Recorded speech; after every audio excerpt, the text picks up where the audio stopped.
북저널리즘 위크엔드 시작합니다. 안녕하세요. MC 김혜림 에디터입니다. 북저널리즘 신아람입니다. 북저널리즘 이현대입니다. 현재를 해설하고 미래를 전망하는 소식을 살펴보는 위크엔드, 기후위기 이야기를 전하는 숲속의 생활 코너입니다. 이현대 에디터, 오늘은 어떤 소식 준비해 주셨나요? 예, 오늘은 나무 이야기를 좀 해보려고 하는데 네. 지금 이 시기 때 5, 6월에 가장 핫한 나무가 있습니다. 바로 아카시 나무인데요. 이제 요맘때면은 아카시 나무 꽃이 활짝 피는 시기여서 뭐 양봉 네. 업계에서도 아주 기다리던 시즌이죠. 그래서 오늘은 이 나무 이야기를 좀 드리려고 합니다. 제가 아카시 나무라고 하니까 조금 낯선데 그 양봉업계가 흔들린다니까 아카시아 꿀이 생각이 나요. 그럼 보통 좀 아카시아 나무 이렇게 부르지 않나요? 막 동요에서도 그렇게 이야기를 하던 것 같은데. 그렇죠. 우리 왜 이제 어린 시절에 불렀었던 그 동구박 가수원길 이제 그쵸. 가사 보면 아카시아 꽃이 활짝 폈네 이렇게 나오잖아요. 그래서 우리가 일반적으로는 아카시아라고 부르는데 사실 정식 명칭은 아카시 나무입니다. 그래서 이 나무가 미국이 원산지예요. 그래서 우리나라 같은 경우에는 미국에서 이제 일본을 거쳐서 우리나라로 이제 들어오게 됐는데 네. 당시에 일본에서 아카시아 나무라고 불렀다라고 해요. 그러다 보니까 뭐 우리나라는 이제 아무래도 일본의 영향을 과거에 좀 많이 받았다 보니까 그때부터 우리나라에서도 아카시아로 불리게 되다가 이제 개명을 한 거죠. 이게 정식 명칭은 아카시 나무이니까. 네. 그리고 이제 우리가 자주 불렀었던 아카시아라는 그 나무는 실제로 왜 우리 동물의 왕국 같은 프로그램 보면은 네. 그 사바나 초원에 막 기린 같은 애들이 이제 막 나뭇잎 따먹고 있는 앙상한 나무 있잖아요. 그게 사실 아카시아 나무. 아, 그래요? 그래서 아카시 나무하고는 완전히 다른 나무죠. 이미지가 완전 다르네요. 그렇죠. 아니, 이 아카시 나무가 미국이 원산지라고 하셨는데 어떻게 우리나라에서 이렇게 뭔가 대중적인 나무가 된 거예요? 그 1960년대에서 70년대까지 우리나라 산림 녹화 사업 때 이 아카시 나무를 굉장히 많이 심었어요. 그 당시 이제 자료 사진 같은 것들 보시면 산들이 거의 다 그냥 민둥산이잖아요. 네네, 그래서 맞아요. 이제 6.25 전쟁 끝나고 사람들이 뭐 나무는 당연히 다 베어가는 거고 뭐 풀뿌리, 낙엽 이런 것까지 다 긁어서 땔감으로 사용을 했었거든요. 네. 그리고 이제 농사지을 땅도 부족하다 보니까 산에 불을 질러서 하는 이제 화전 농업 같은 것들도 성행을 했고요. 그러다 보니까 이제 비만 오면은 뭐 흙 다 쏟아져 내리고 홍수까지 이어지고 이런 일들이 계속 반복이 됐었죠. 그래서 이제 산림 녹화 사업을 이제 하게 됐는데 지금 우리가 왜 고속도로 같은 것들 타고 가다가 이제 좌우로 보이는 울창한 숲들 많이들 보시잖아요. 네네. 거의 다 그냥 인공림이라고 보시면 됩니다.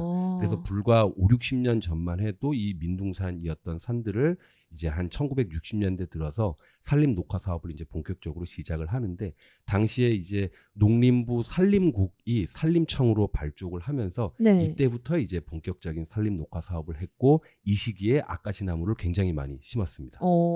아니 사실 소나무도 있고 뭐 은행나무도 있고 다른 나무도 많은데 왜 하필 아카시 나무를 제일 많이 심은 거예요?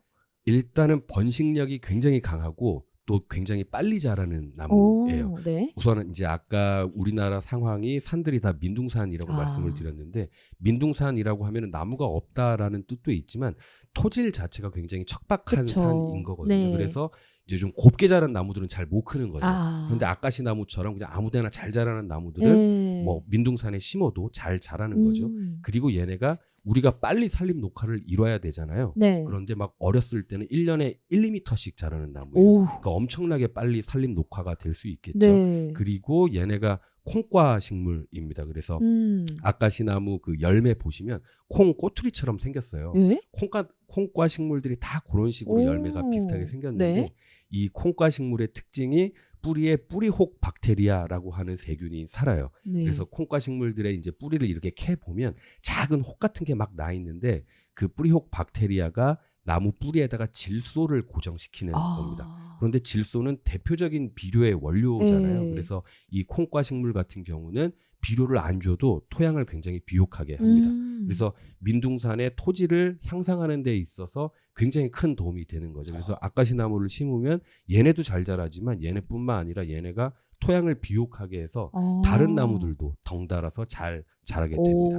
그래서 우리 왜 저 서울의 그 난지도 공원 조성할 때 그때 제일 먼저 심은 나무가 또 아카시 나무였어요. 엄청나게 도움을 주는 그런 나무네요. 우리 숲에도 굉장히 많을 것 같은데 구체적으로 얼마나 있어요? 예, 6, 70년대에는 뭐 말씀드렸던 것처럼 집중적으로 많이 심었어서 굉장히 많았는데 요새는 좀 상황이 좀 많이 달라졌습니다. 이제 제가 어렸을 때만 해도 아카시 나무를 정말 많이 봤거든요. 뭐 네네. 학교, 뭐 공원, 그리고 집 근처 이렇게 많았는데 요새는 좀 많이 줄었죠. 그래서 1980년대에는 30만 헥타르가 넘게 있었는데 네. 2010년대로 접어들면 한 10분의 1 정도로 오? 줄었다라고 합니다. 그리고 그 1헥타르가 네. 축구장 크기로는 1.5개 정도 크기라고 해요. 그러니까 3, 40년 전에는 축구장 한 45만 개 정도 되는 면적의 아카시 나무가 있었는데 그게 이제 10분의 1로 줄어든 거죠. 아니 듣기로는 장점만 있는 나무 같은데 왜 이렇게 줄어든 거예요? 우선은 수명이 짧습니다. 이제 우리가 나무라 그러면 막 가만히 잘 냅두면 막 500년, 1000년도 살 것 같잖아요. 근데 아카시 나무는 수명이 100년 정도밖에 안 돼요. 근데 그게 이제 미국에서 그러니까 원산지에서나 100년 정도 산다는 거고 네. 우리나라 환경하고는 또 좀 다르잖아요. 그러다 보니까 우리나라 토양에는 적응을 이제 100% 얘네가 하지는 못해서 네. 한 절반 정도, 50년 정도 삽니다. 자, 그러면 이제 계산을 해보면 1960에서 70년대 우리나라 산림녹화 사업 초기에 많이 심었던 나무니까 이제 얼추 50년 그러네요. 지났잖아요. 그러니까 자연적으로 수명이 다 한 거죠. 그리고 또 하나가 우리나라 산림의 특징 중 하나가 60%가 사유림이에요. 그래서 네네. 개인이 소유하고 있는 숲인데 이 숲을 가진 사람 입장에서는 당연히 아카시 나무보다 더 빨리 자라고 그리고 목재로서의 가치도 그러니까 돈이 더 되는 나무를 심고 싶겠죠. 네네. 그래서 이제 있던 아카시 나무를 베어내고 낙엽송 같은 좀 비싼 나무들 이런 나무를 좀 집중적으로 심으면서 과거에 비해서는 이 나무가 좀 많이 줄었습니다. 그렇군요. 아니 사유림은 그렇다 쳐도 사실 구규림에서는 이제 수명 거의 다 돼가니까 이제 묘목을 한번 심어봅시다 뭐 이런 식으로 결정하면 되는 일 아니에요? 예, 맞아요. 이게 뭐 말씀드린 수명 한 4, 50년이 지나고 나서 이제 그 첫 번째 심었던 나무가 이제 늙어서 죽을 즈음에 또 묘목을 심으면 네네. 계속 그게 이제 반복이 될 텐데 이제 약간 좀 오해가 그 당시에 좀 있었어요. 그 아카시 나무가 이제 번식력이 강하다라고 말씀을 드렸었는데 네네. 이게 강해도 보통 강한 게 아니라 지나치게 강해서 토종 나무를 몰아낸다 막 이런 오해가 있었습니다. 그래서 한 30년 정도 전에 이제 흔히 말하는 레거시 미디어들 이런 네네. 신문들을 보시면 이 아카시 나무 때문에 토종 나무인 소나무가 살 곳을 잃어가고 있다. 막 이런 주장들이 많아요. 그리고 네. 이게 뭐 그냥 지나가는 사람이 한 말이 아니라 막 임학자들 그러니까 산림을 전공하시고 국립대학에서 막 이런 산림에 대해서 가르치시는 분들조차 이런 주장을 막 오피니언을 계속 내셨어요. 그리고 이제 아까 말씀드렸었던 게 이 나무가 이제 미국이 원산지다라고 말씀을 드렸는데 일본을 통해서 이제 우리나라에는 전래됐다라고 말씀드렸잖아요. 그러니까 이분들이 막 주장하시는 게 외래 수종이다. 자생 수종으로 바꿔야 된다. 이 아카시 나무가 일본의 잔재다. 민족 정기를 해친다.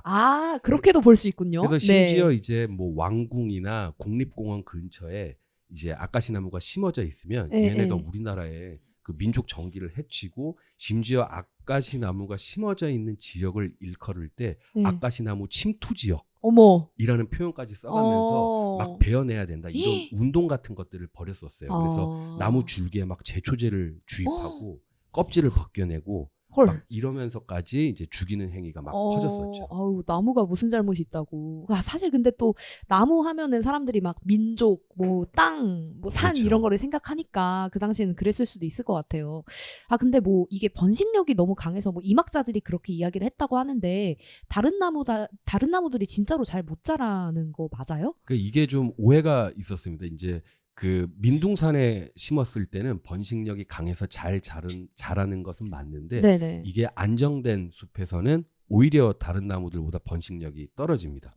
이게 이제 우리가 숲의 천이 과정이라고 하는데 한 장소에 있는 숲이 시간이 지나면서 어떻게 발전이 되는지 그 과정을 이제 일컫는 말이거든요. 그래서 이제 맨 땅에다가 우리가 가만히 맨 땅을 두면 거기서 제일 먼저 자라는 건 당연히 풀이겠죠. 그쵸. 초본이 자라죠. 그리고 나서 시간이 좀 흐르면 관목이라고 해서 키높이가 한 2m 정도가 안 되는 뭐 진달래, 철쭉, 개나리 이런 거예요. 야트막한 그런 애들이 먼저 자리를 또 합니다.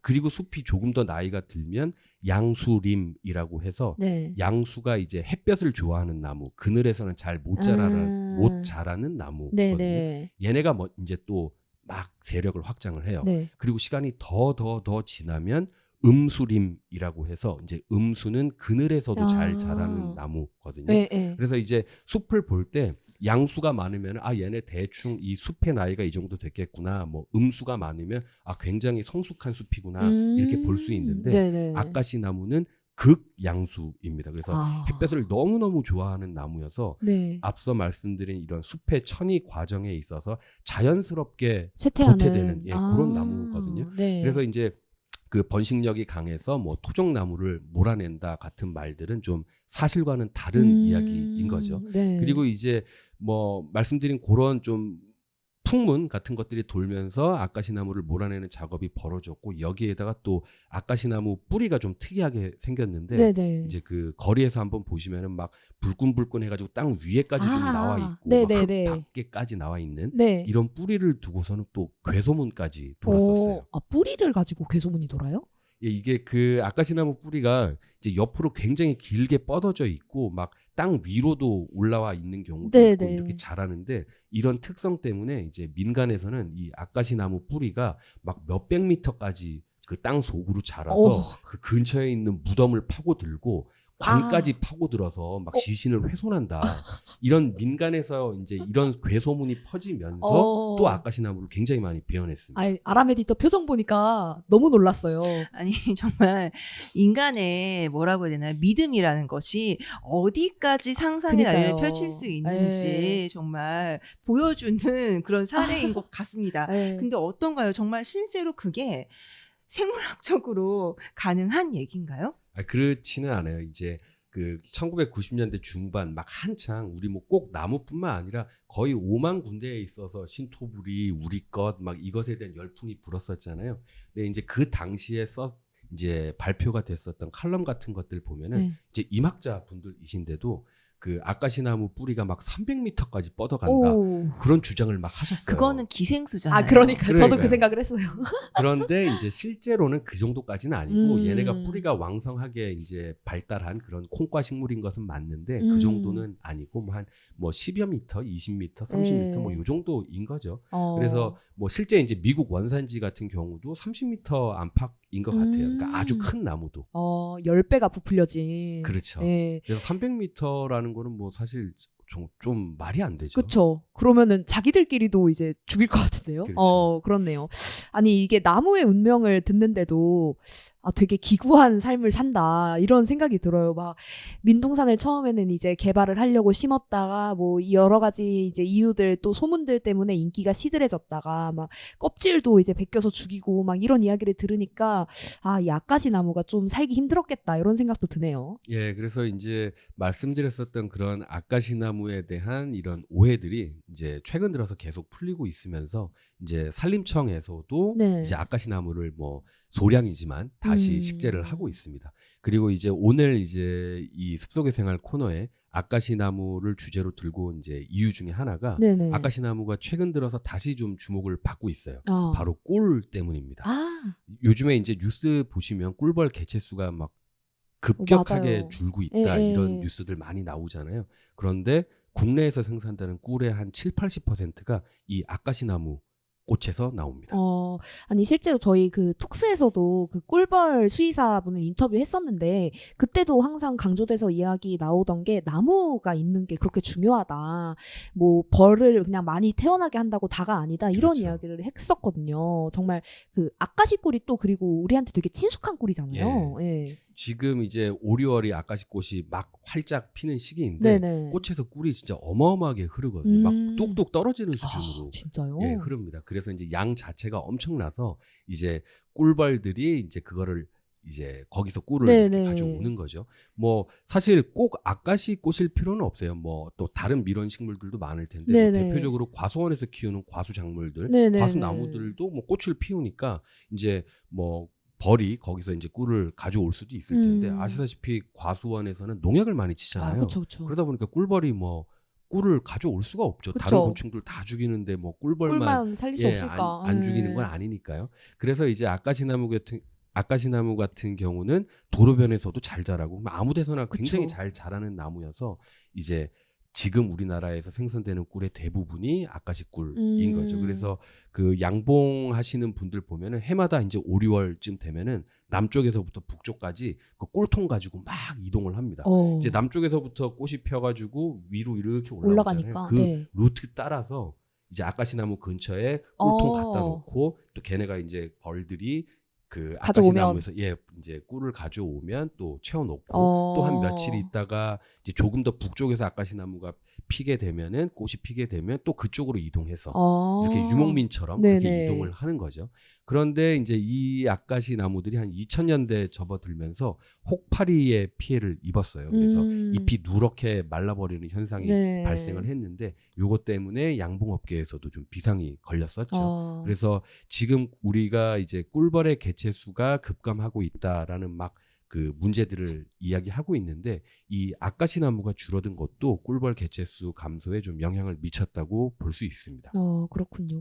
이게 1960년대부터 2020년대까지 아카시 나무의 어떤 흥망성쇠를 보니까 뭐 전쟁부터 경제 발전 그리고 최근에 기후 위기까지 좀 한국의 현대사뿐만 아니라 지구의 변화라는 것까지도 좀 압축적으로 담겨 있는 것 같네요. 예, 이게 참 아카시 나무가 뭐 그래도 여전히 아직까지 비교적 흔한 나무인데 참 어떻게 보면은 되게 기구한 인생을 살고 있는 나무인 것 같아요. 뭐 말씀해 주셨던 것처럼 6.25 전쟁 이후에는 이 민둥산이 돼버린 이 숲을 푸르게 해줬고 또 빠르게 번식하면서 토양도 비옥하게 만들어서 다른 나무도 잘 자랄 수 있게 해줬고 그리고 나서는 이제 수명이 다해서 이제 다른 나무들하고의 경쟁에서 조금씩 도태되면서 하나둘씩 이제 물러나고 있는 뭐 그런 상황입니다. 그렇군요.